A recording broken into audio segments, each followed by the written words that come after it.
Welcome to Wealth Explainers. Today, we're breaking down the hidden cost of cheap items and what's really happening behind the scenes. Imagine you and a friend are heading out on a massive cross-country backpacking trip. The terrain is rough, and you both need new boots. You walk into a store, look at the options, and grab a pair priced at $20. The material feels a little thin, but you figure it's a great deal. You've just saved $80 compared to the premium options. You hit the trail. 3 days later, the sole completely detaches.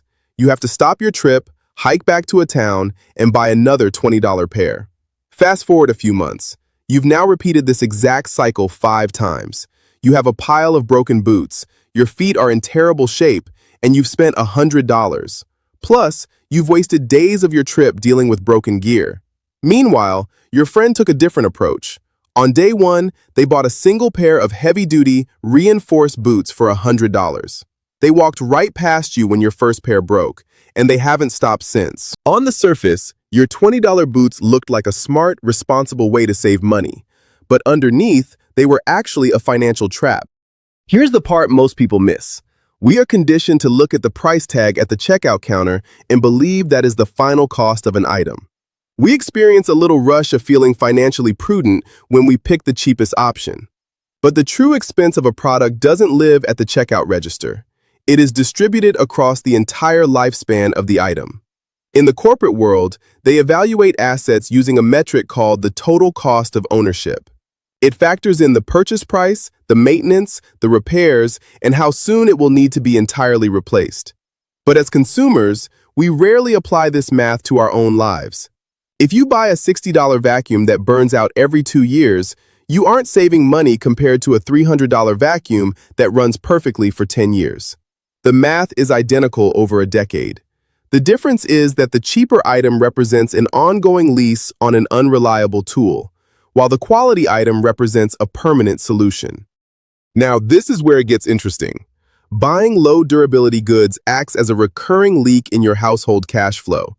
It forces you into a state of perpetual acquisition. You are never actually fully equipped. You are just renting basic functionality in short, frustrating increments. Because your belongings are constantly degrading, a specific percentage of your monthly income always has to be held in reserve for minor mechanical emergencies. You're always waiting for the next thing to break. But when you purchase high-durability goods, it functions as a localized capital deployment. You pay a higher upfront expense, but you permanently solve the problem for a designated time frame. You close the cash flow leak. You exchange your money for a reliable, fixed utility, which ultimately shields your future income from those annoying, predictable replacement costs. On the surface, it looks simple, but there is a secondary cost that drains you just as fast as the financial one. Money is not the only currency you spend. Your time and your attention are finite resources with distinct economic value. Every single time a low-quality item fails, it requires a withdrawal from your attention account. You have to research a replacement, travel to acquire it, process the return, or attempt a temporary repair. All of this time carries an opportunity cost. The hours you spend mitigating the fallout of cheap items are hours diverted from productive work, managing your actual assets, or just resting.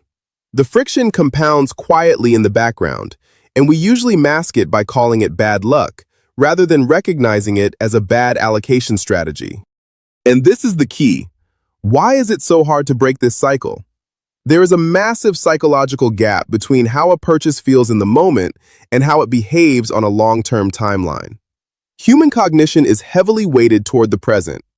When you stand in an aisle and view a $20 price tag next to a $100 price tag, your nervous system registers the $100 option as an immediate threat to your resource security.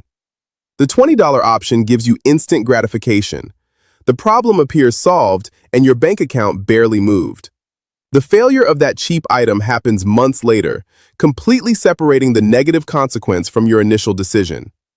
You mistake the act of spending less today for the condition of actually spending less overall. Over time, you develop a tolerance for this specific type of friction. You adapt to the inconvenience of broken zippers, malfunctioning appliances, and unreliable tools. You normalize the decay, assuming it's just an inevitable fact of modern life. which ensures the hidden cost continues to operate completely undetected. Zoom out 5 to 10 years, and the mathematical consequences of this behavior become severe. If this principle is ignored, you remain trapped in a perpetual replacement cycle. Your baseline living expenses artificially inflate because you are constantly rebuying your own inventory. Your cash flow is continually interrupted by minor emergencies: a flat tire, a snapped laptop hinge, a winter coat that falls apart. Because your money is constantly being deployed just to maintain a basic standard of living, you struggle to accumulate a surplus. But if this principle is respected, your trajectory changes entirely.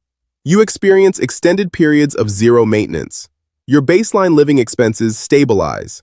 Because you aren't spending $20 every few months on replacements, that capital actually accumulates. Small adjustments in your purchasing strategy compound significantly over a decade. This connects to a much larger financial principle, the concept of margin creation. Wealth accumulation is not strictly about generating a high income. It is equally about capital retention and the systematic reduction of financial drag. Every forced replacement and every broken tool represents friction. Friction destroys momentum.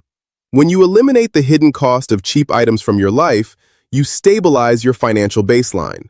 A predictable, stable baseline is the absolute prerequisite for effective long-term investing. You cannot confidently deploy capital into the market if it is constantly being recalled to patch leaks in your household inventory. Furthermore, purchasing high-quality, durable goods functions as a localized hedge against inflation.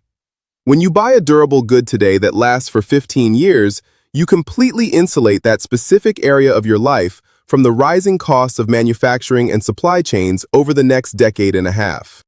Moving forward, the primary signal to watch for is replacement frequency. If you are replacing the same category of item on an annual basis, your allocation strategy is failing. Stop looking at the retail discount as a victory and start calculating the cost per use. Divide the acquisition price by the expected number of functional days.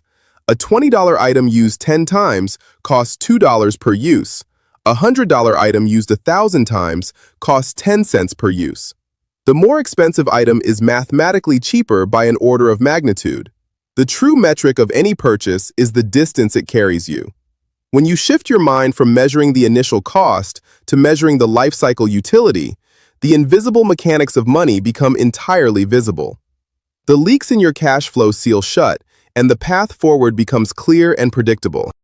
If you found this breakdown helpful and want to continue learning how the financial system really works, please hit that subscribe button, give this video a like, and leave a comment below with a financial topic you want us to cover next. Thanks for listening to Wealth Explainers, and we'll see you in the next episode.